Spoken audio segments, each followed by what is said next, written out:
Genuine gaps वही होते हैं जिनके कैटलिस्ट कनेक्शंस होते हैं, इसका मतलब कि जिनके पीछे स्ट्रॉन्ग रीजन है। भाई अब कोई कंपनी का की पर्सनल किसी स्कैम में फंस गया, कोई कंपनी में बहुत बड़ी जो है टैक्स लायबिलिटी आ गई, कोई कंपनी के ऑपरेशंस जो हैं वो बहुत बड़ा ऑर्डर था जिसकी वजह से कंपनी बहुत अच्छा चल रहा था, वो ऑर्डर कैंसिल हो गया।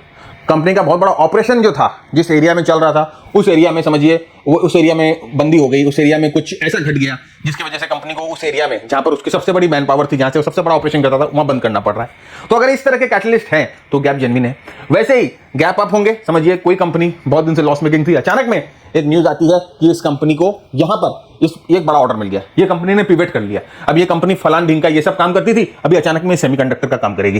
कंपनी ये काम करती थी, अचानक में कंपनी ने एआई में बहुत बड़ा इन्वेस्टमेंट किया, तो अब इसके वजह से कंपनी को बहुत बड़ा ऑर्डर मिल गया। अब बहुत बड़ा ऑर्डर मिलने से बहुत बड़ा गैप अप आया, गैप अप आने की वजह से वो गैप अप के कारण एक कैटलिस्ट है, राइट, एक कैटलिस्ट, एक जेन्युइन रीजन है जो गैप को पुश कर रहा है। तो इस कंडीशन में जो है गैप अप होगा और वो जेन्युइन गैप अप होगा।